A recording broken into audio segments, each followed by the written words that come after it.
Welcome, this is Kaleidoscope News Capsule. A key benchmark, cost-reflective electricity pricing in the March 2023 IMF program is under our microscope today. The governing law requires the regulator, the PUCSL, to set the cost-reflective tariff when the executive authority, the CEB, requests a price revision.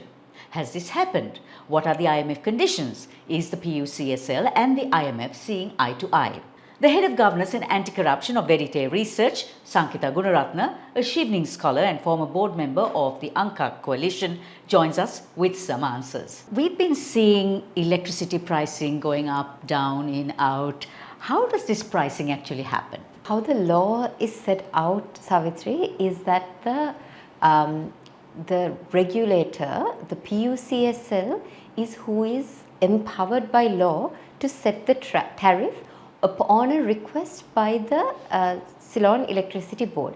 So that has now recently been done, and the new tariff revision is now in place as of the 12th of June. So what is important to note, that by law it is the regulator, that is the Public Utilities Commission of Sri Lanka, that has the sole authority to set the tariff in place. So how is it that the IMF gets involved in the pricing tariff, and why is there a difference in pricing when it comes to what the PUCSL says and what the IMF wants? Right, it's a very important question that you're asking, because this whole issue of electricity tariffs and pricing became central to the IMF's agreement with the government, because the IMF cares about how much Sri Lanka is generating revenue for itself, right, whether it can meet its targets. So it is in this context that the Sri Lanka's agreement with the IMF contains a structural benchmark that says that Sri Lanka needs to carry out cost reflective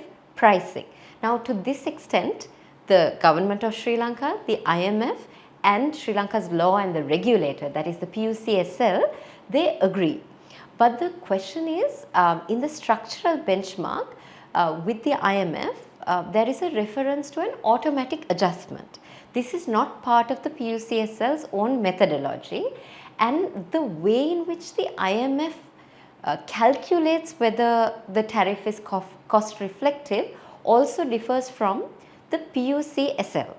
So the question is then, how is it that the regulator sets the tariff methodology, which has been set in 2021, and then at the same time the government has gone and agreed with the IMF to a different way of calculating what is still termed cost reflective pricing. So within the rule of law, what would be the solution to correct this anomaly? So the question is really, how can the government and the IMF really subvert the locally, legally empowered regulator in entering into such a structural benchmark?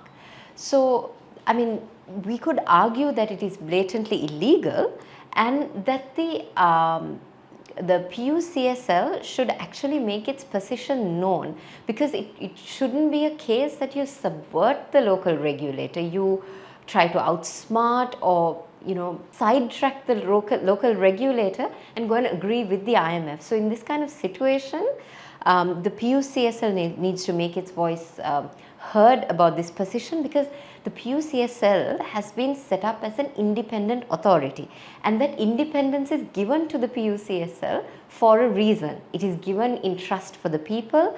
It is given so that it is not only power that is given to you, but is also a responsibility that you carry out in trust. So the PUCSL has a lot of responsibility, therefore, to ensure that it is not overlooked in this process.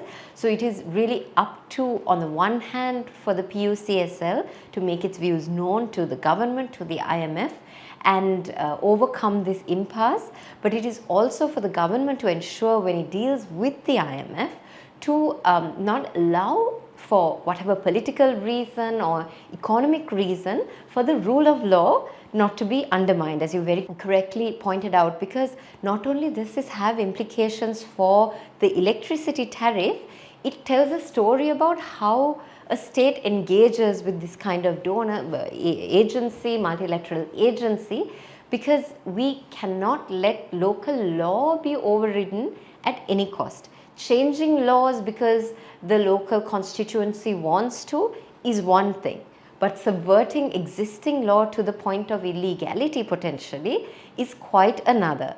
So it has implications for how the IMF works vis-a-vis the Sri Lankan government, but also for its own practice across the world as well in its programs with other countries. Yeah. What is the risk that these deviations could impact future IMF tranches? Yeah, the concern is that right now in the third review as of March this year that the IMF did for Sri Lanka, they raised as a concern that the tariff rates are not cost reflective. So it appears as if the next tranche of money that the IMF is due to give the government may be quite highly, quite severely conditional on this factor. So as I refer to, we can call it an impasse. This needs to be resolved so that Sri Lanka can continue forward in its IMF program. So it becomes quite crucial in that respect.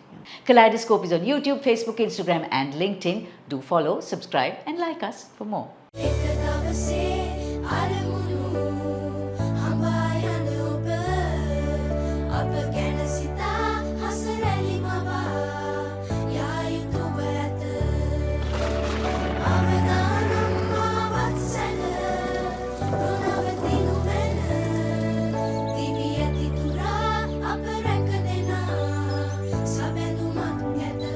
You focus on your goals. We will take care of the risks. Silinko Life.